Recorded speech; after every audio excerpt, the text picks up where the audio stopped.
mission through the movie verse tonight. Chasing aliens, bad plots, and CGI that ain't quite right. Dave leads the charge with the captain's command. John's the rookie, still learning where to land. Shane drops beats that walk through time. Chad fixes tech with precision so fine. The Sci-Fi Guys. The Sci-Fi Guys. That's right. We are these Sci-Fi Guys. And who are we? I'm Dave, and with me is Chad and John. John. John. All right, there's no Jar Jar. Yeah, no. I was Jar going more Jar. for a Pokemon that says its own name. You know. Pika. I never got into Pokemon. Never did it. It's a real I shame. don't know why. I mean, the older ones are great. The newer ones confuse me to death because you just have too many types and stuff to keep up with. Yeah, the original, keep it that way. I don't know what the new types are. Sorry, that's after my time. So Maybe anyway, we can. Maybe once we talk about this movie, we can talk about, hey, how can we go back to fix that? maybe. Shane's not gonna be able to be with us tonight. He may be able to pop in, but he had a meeting late this evening, so we miss him, and hopefully we'll get to see him. Luckily, the app actually pops up on the top. If somebody comes in, it'll say, hey, Shane is waiting in the waiting room or something, and I just click on it. But what movie are we doing this week? And who picked it out? Let's see. It was Chad that picked it out. And we are doing Mr. Peabody and Sherman. Yeah. All right. Chad, give us a brief synopsis, plot summary of this movie. Well, Mr. Peabody and Sherman follows a genius talking dog and his adopted son who uses a time machine called the way back to travel through history. After Sherman accidentally changes the past, the pair must fix the timeline before history and the future are destroyed. There you go. Yeah. Very short and simple, elevator style. Yeah, that's. So, what'd you guys think of this movie? What'd you like? What'd you dislike? I'll be honest. It was okay to me. We've watched a lot of animation type movies already. I was thinking back to, we've done WALL-E. We did, The Wild Robot. What's that one we did the first year, John? The something of Castles in the Sky. Castle in the Sky. Yeah. Yeah. That was more anime than animation. Yeah, but what else did we do? The original Transformers, the movie. So we've done our fair share of animation. The story to me, I got lost. I'll be honest. I know it's designed for kids, but I'm like, okay, you're saying one thing and you're doing something else, so it was driving me crazy. Because it's like, okay, well, you like when they were saying you can't have two people in the same, it will, what was it, destroy the space-time continuum or something like that. But they can go ahead and become best friends with Leonardo da Vinci, and he can make all this stuff, and nothing that they did in the past will leave any kind of remnant. So I know it was a kid's movie. I know it's a kid's movie. It's to get kids involved in history and kind of get them to like it a little differently. But it was out there for me just a little bit. Somebody else. Oh, see, lag. Go ahead. No, it wasn't a lag. You both just jumped in at the same time. So. Yeah, but I'm gonna blame it on the lag. So at least then it's more manageable. Anyway, To me, We've all the got key you fiber said, now, so there shouldn't be any lag.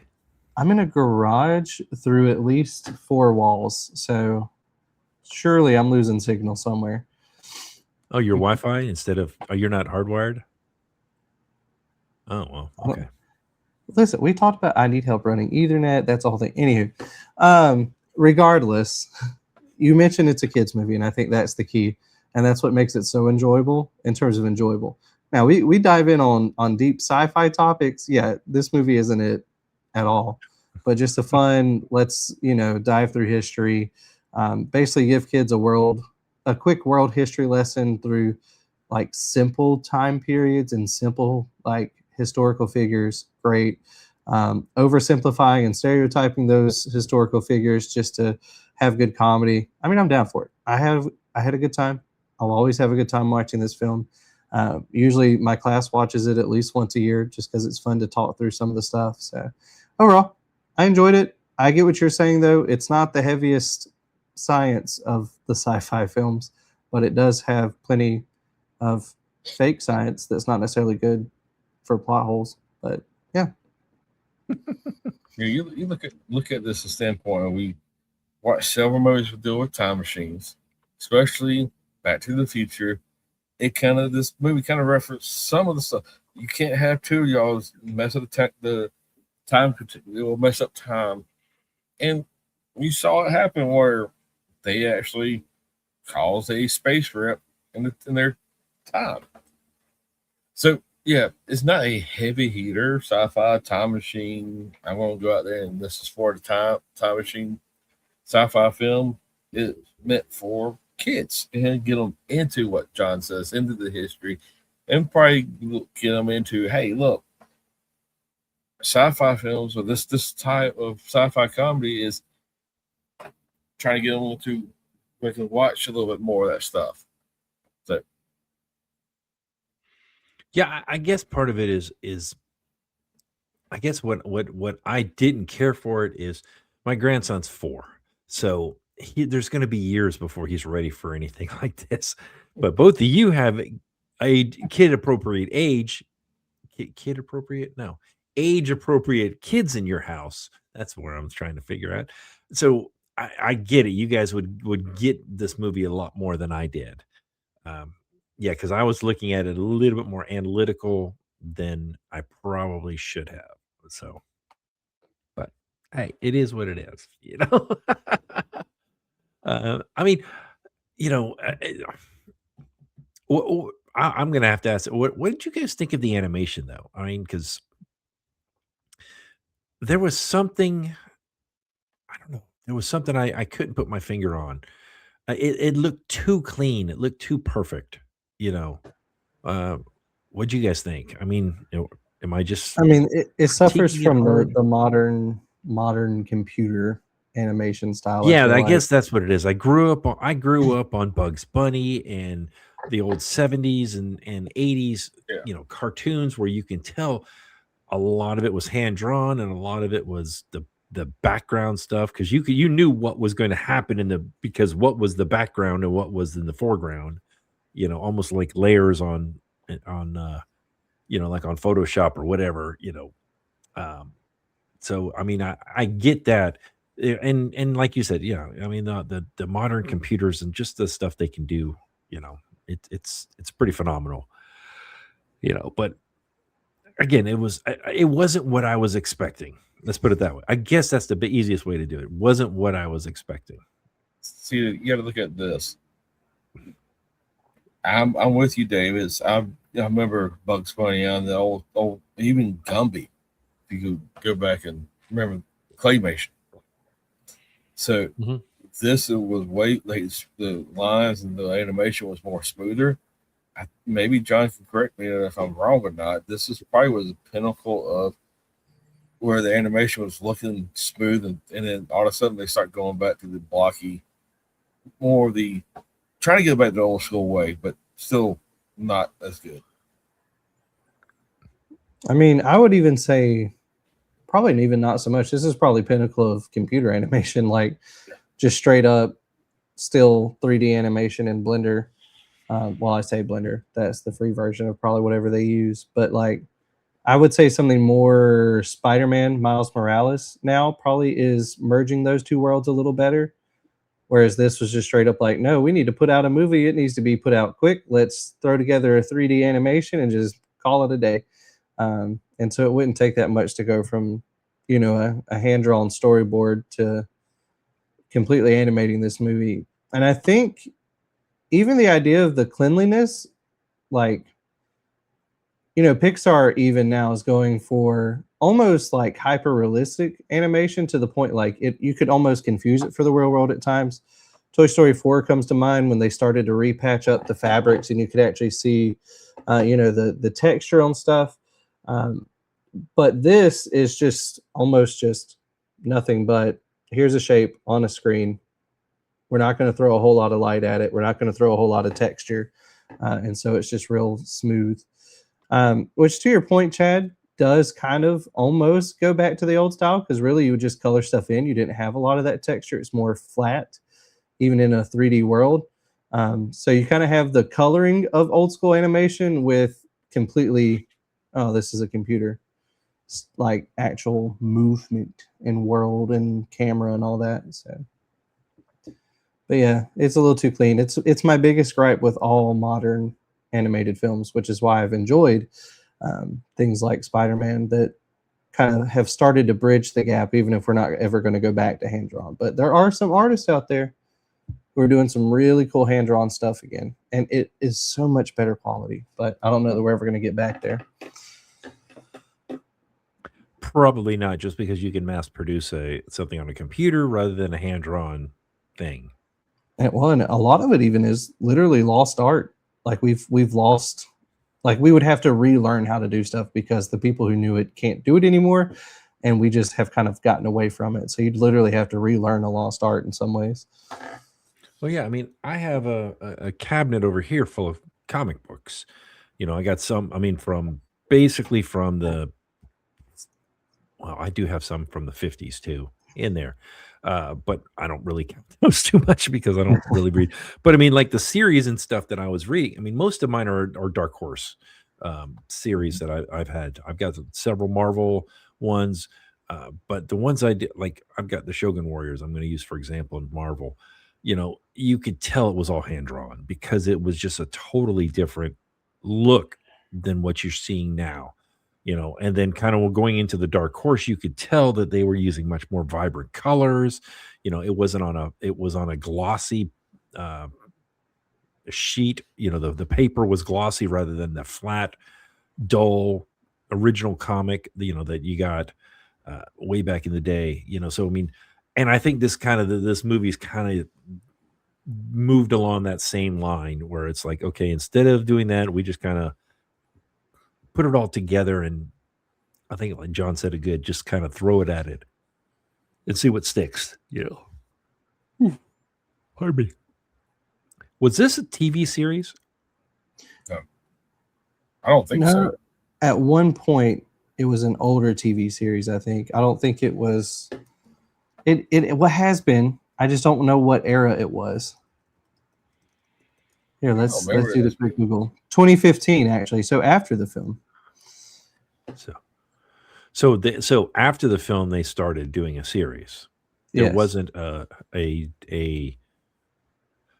was it? So it wasn't part of, like I'm thinking of Pinky and the Brain. Pinky and the Brain were. Oh no, I take it back. There was the 1959 version as well. Okay, so there was one. Yeah, there's an older one. I thought there was, but for some reason it pulled up the newer one first. Of course, because it's what most people look. I mean, I was just thinking, like Pinky and the Brain was part of the Animaniacs show. It was just a little small portion of it, and then it kind of grew into its own thing. I mean, heck, The Simpsons were a part of the Tracy Ullman show originally, and then they just kind of, got huge. And Tracy Ullman's show kind of went away. So I thought it was pretty funny. No more. Yeah, it's like, okay, well, you started The Simpsons, so here's your claim to fame. Rock on. Okay. Anything else? Anyone else got anything else you want to add to this part of our show? This show. our pod show, whatever you want to call us. Same difference. There's episodes, there's video and talking. It's all of the above. Yeah. I will say one thing I was impressed with is animation has a hard time with hands and feet a lot of times getting them right. This show got them right. I mean, for Mr. Peabody, it wasn't so bad. He was a dog, but for all the humans that were, Sherman and his girlfriend and all that, especially like when they were in ancient Egypt and they had to wear sandals, and you could see their feet and everything. I thought they did a really good job with making that look fairly realistic. Okay, well, let's go ahead and rate this then.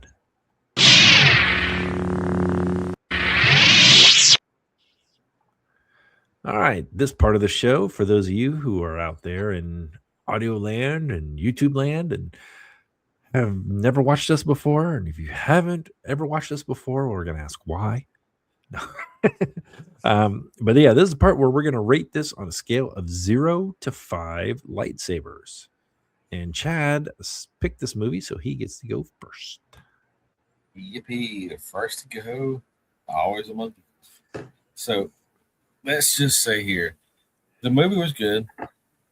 As you just heard, so much we talk about is a clean computer generated animation show. And the music was okay. I wish we had Dr. Music here to talk about it, but hopefully we will. I didn't even notice the music, honestly. Yeah, you didn't notice no music, like very little. But I'm gonna go with a 2.5 on this, just because I can't give it any higher because it was just a mediocre film.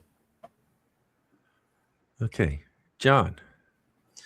All right, so I'm actually in agreement with Chad's 2.5, basically because it splits the middle, but that's not going to be my rating. When I say it splits the middle, just because like it misses a lot of the mark, like we talked about on the science stuff, leaves room for too many plot holes. The animation style we talked about, all of that good stuff knocks it off for me. However, on an entertainment value level for myself, my children, and students year after year, I have to add another point. So for me, it's a 3.5.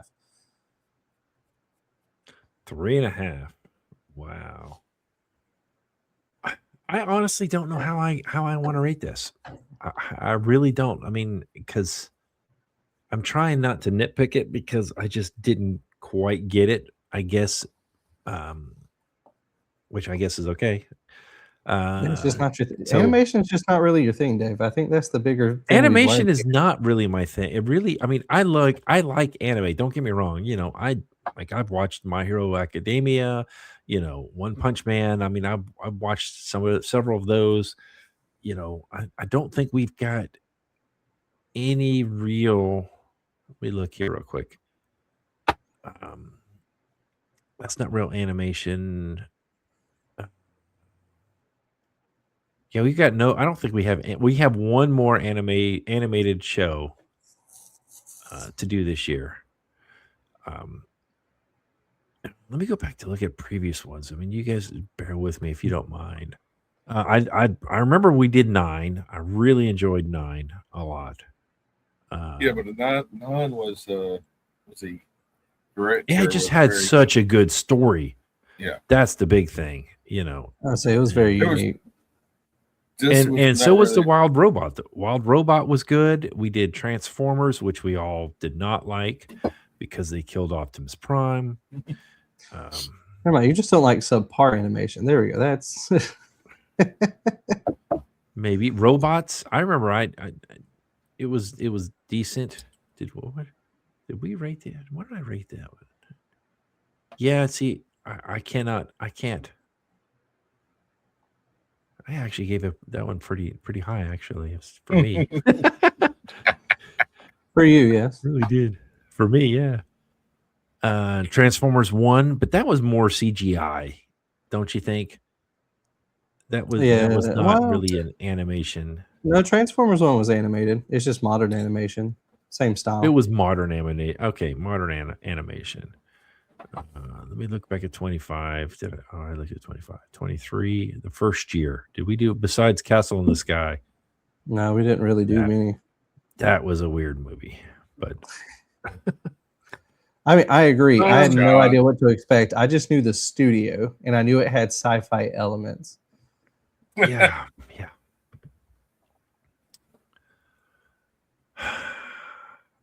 Honestly, I mean, I'm looking at what.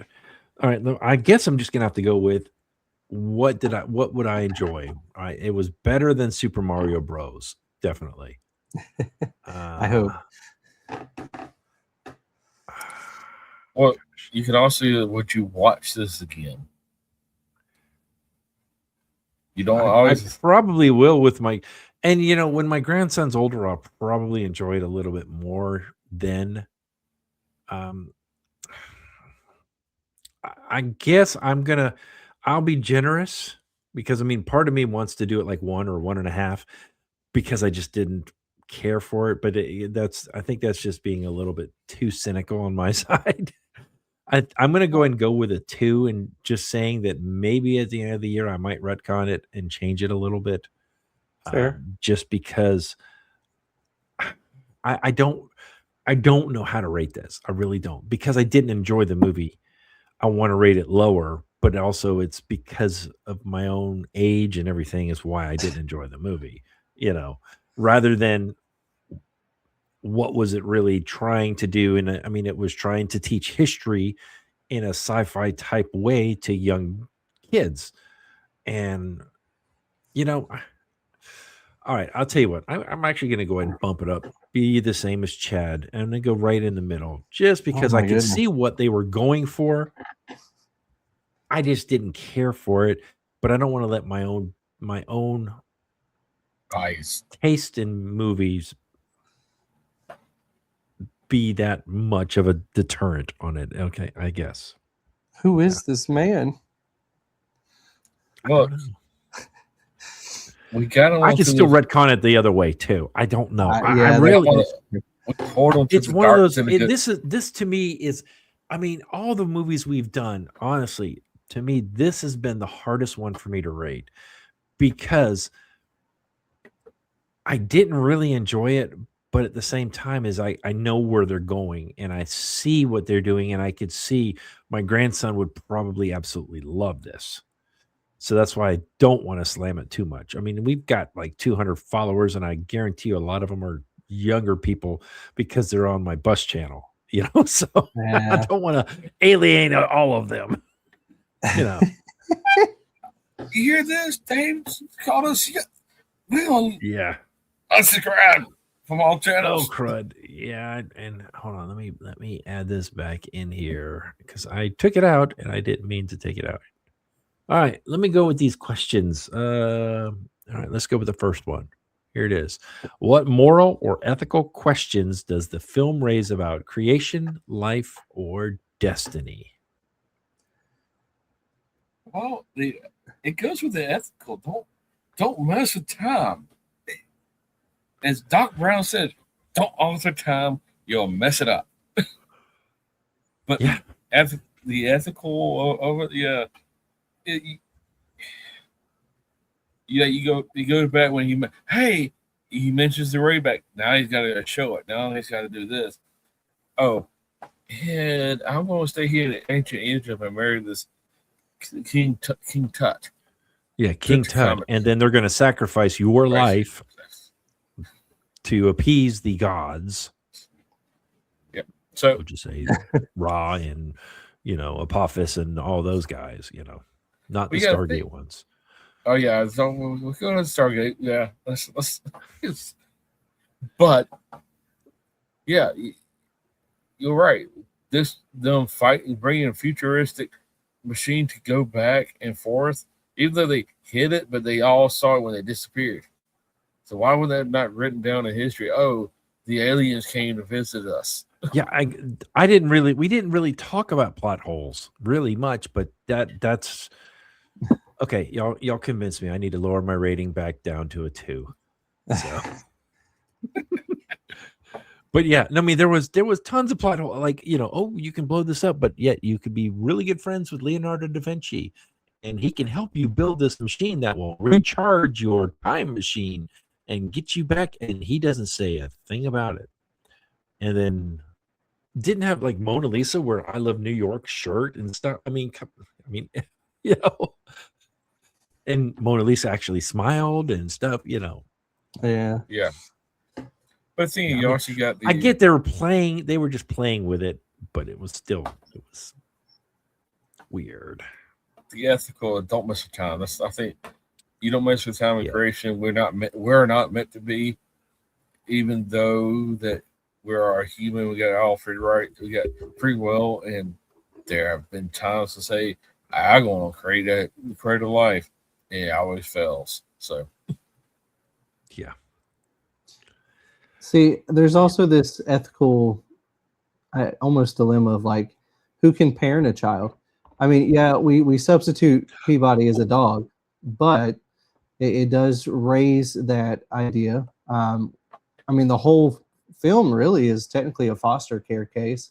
It's just, Sherman got adopted ultimately by Mr. Peabody, but they have basically defects breathing down their necks the whole time. So you have this dilemma of what constitutes, a good or bad parent, both in our eyes as the viewer, but also in the ones who make the decisions eyes. And I see that one a little more just because I face that reality every day, and the decisions a court makes on that every day, and then the underlying truth behind that every day.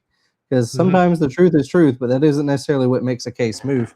And so obviously we see a case starting to move a certain way with Peabody when we see an objective truth on the other side of it. And it's really, I mean, he's getting picked on because he's a dog, but obviously in the real world, I mean, okay, we don't have talking dogs, all that to begin with, but it does raise an ethical question of who can parent and what and who decides what is a good parent.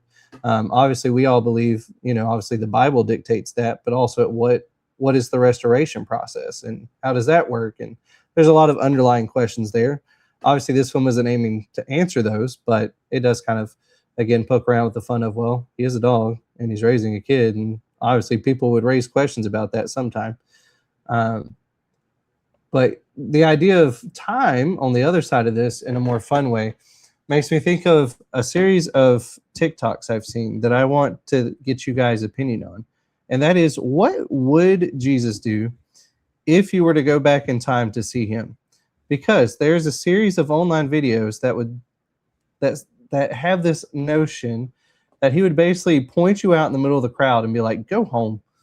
So what do you think he would do if you were to ever time travel to him? now, are you wearing the same clothes that we are now, or are you going back in time and changing? I was going to say, would I we're be gonna wearing assume you're disguised. my Hawaiian bluey? See, I got a Hawaiian. No. bluey We're shirt. going to assume you're disguised. You fit in with the environment. We're talking he's the only one who can recognize you. I would say he would send us back. He would be able to, you're out of here. Be gone. Be gone from me, Satan. Get out of gone. Go away, or I shall taunt you a second time. Or honestly, ironically, he like sends you home, pulls you right back, and like, psych, sends you back home.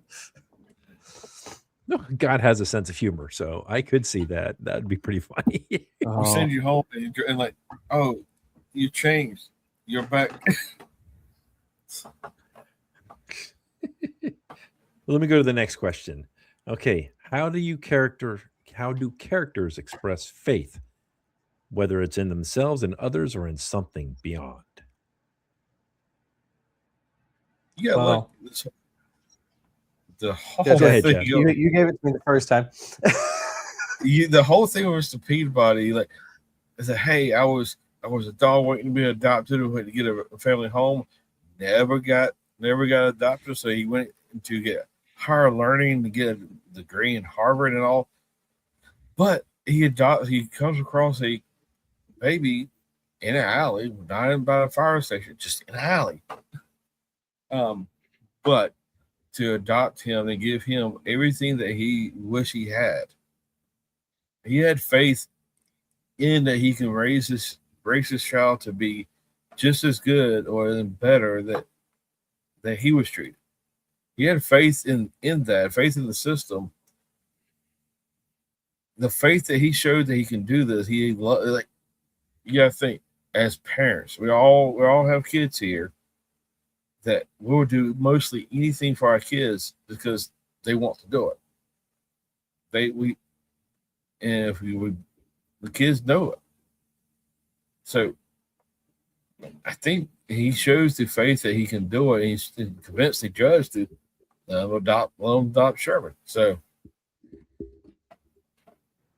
Yeah, I think you're hitting the nail on the head of what I noticed, which is that father-son dynamic.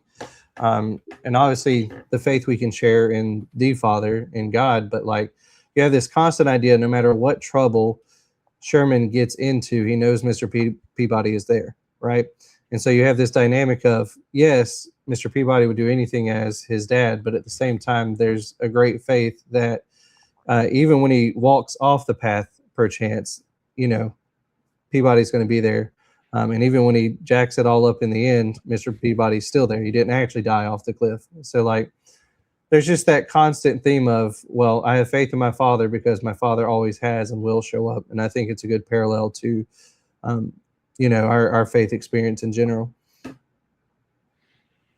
Yeah, you guys put up some good answers. Well, hold on. One so more good that I'm going to go ahead and raise it back up to 2.5. So here's this. I mean, really, I didn't even think about when I was. I mean, I watched it, but I wasn't even thinking about the foster parent side of it, and just the what it was trying to teach. And I was like, wow, okay. I mean, I remember seeing it, but I didn't put 2 and 2 together, really, and especially made me think of John. I know you're a foster parent, so and some of the struggles that you've had to go through and all that. I was like, oh, okay, that definitely, this is definitely in his realm for sure.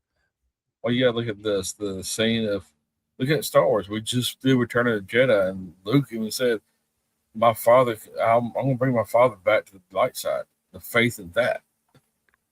Same thing here. It was when you look at Sherman and Peabody, that when Sherman realized, oh no, Mr. Peabody has died, he didn't realize that he was still alive, but he died as I can go back in time, go back and to when he was still there and go get him. Yeah. Little just some things about it. I mean, definitely you could see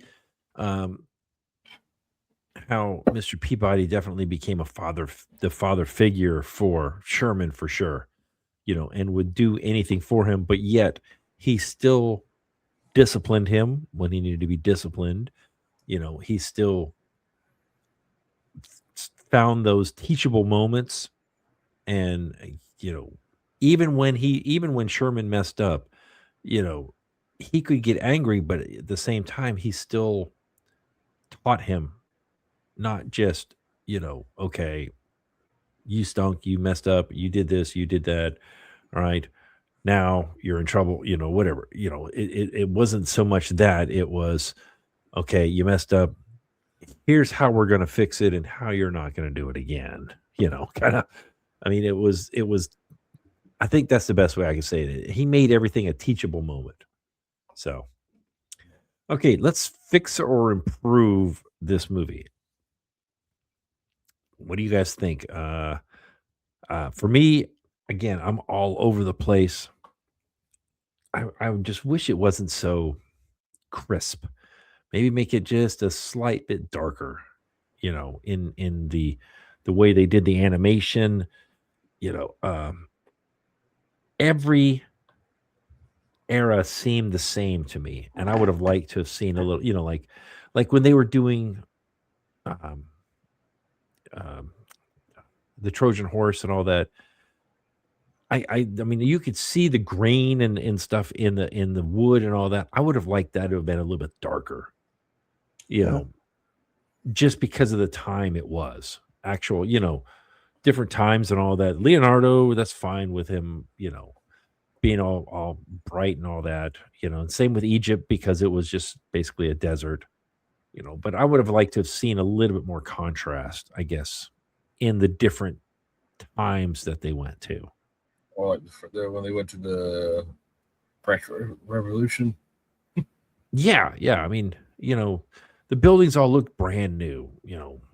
Let them be a little bit run down, something. Give Yeah, I us agree with that.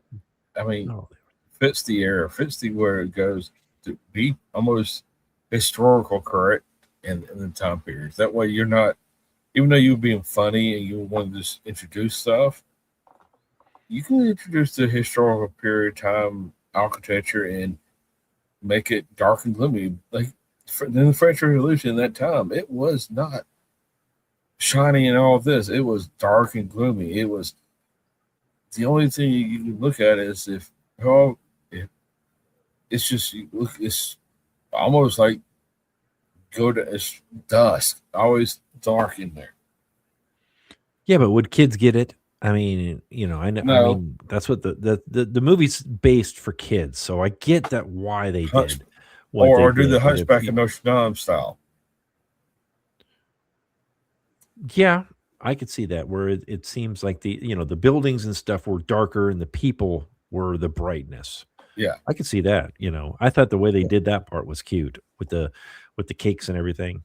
So So I mean, fits up little make it little still kid friendly, but historical correctness on it.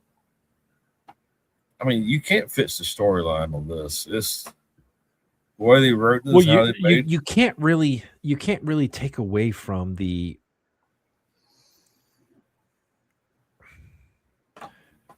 you can't have one without the other at this point. Yeah. Meaning you can't say okay, well, if we saw this time machine, that's going to alter future, everything in the future. It would have been neat if they could have escaped each one of them without anyone seeing the Mhm. time Mhm. machine. And if they wanted to keep the one person, Leonardo knowing about it, and then him like, okay, shh, we're not saying anything, oh, my machine works actually. No, don't, that kind of stuff. I know it was cute and all that, but let's kind of go with a little bit more accuracy. I mean, you tried to at the end when you're like, well, we can't have two people in the same place at the same time. Otherwise, pandemonium's going to happen. And then pandemonium started happening. So, John, what do you think? I don't know. I think you're right in that it's in a lot of ways it's hard to repair all of the nitty gritty stuff. I definitely agree with the overall. Honestly, I would have liked. I'm personally, I would much prefer every animated film to be hand drawn. Still, there's just something special about it. Now, I wouldn't say go so far as the just strict 2D animation style, like as 3D as it could have been in a 2D format, if that makes sense. Because I know hand drawn had its limitations for 3D. I don't care. Great, throw that back at me. Let's live life. Personally, I think you could have been improved if you threw in a good old Doctor Who joke or literally any other time traveler joke. Throw in the world, or, an H.G. Wells joke, throw in a Doctor Who joke. I mean, we could have really made. I don't think Back the to the timeline Future. problems are as bad if you make fun of the fact that you're not following the normal rules, if that makes sense. And the easiest way to do that is to bring in other ones. Yeah. Oh, that would, could you imagine if the police officer was like, Marty, or something at the end, just kind of as a, Just a nod. oh, we need a 1.21 gigawatts of power or something, or That's it. I just flux need a nod capacitor somewhere. or something, just as They a should have nod done to that in Leonardo's scene. This guy, 1 point. How am I going to do that? But I bet you Technically those speaking- sayings are probably copyrighted. That's why they couldn't, you probably couldn't have said the flux capacitor. Now, if he would have built one that had looked like a Y and just not called it that, but that would have been a nod back to it or something, I'll say that's or where you give a something, nod. Yeah. It doesn't have to be the full name, but man, just even something tying it back. I think that would have made it more fun. Because technically, is there a universe that exists where messing with time doesn't mess up the timeline? If you go for the infinite universe theory, then surely there's one out there where messing with the timeline doesn't mess up time. So sure, I can buy into that, but you got to have something. Just throw away making fun of the fact that you're not following those rules. Just give us something a little bit for the sci-fi geeks who have to watch it with the kids.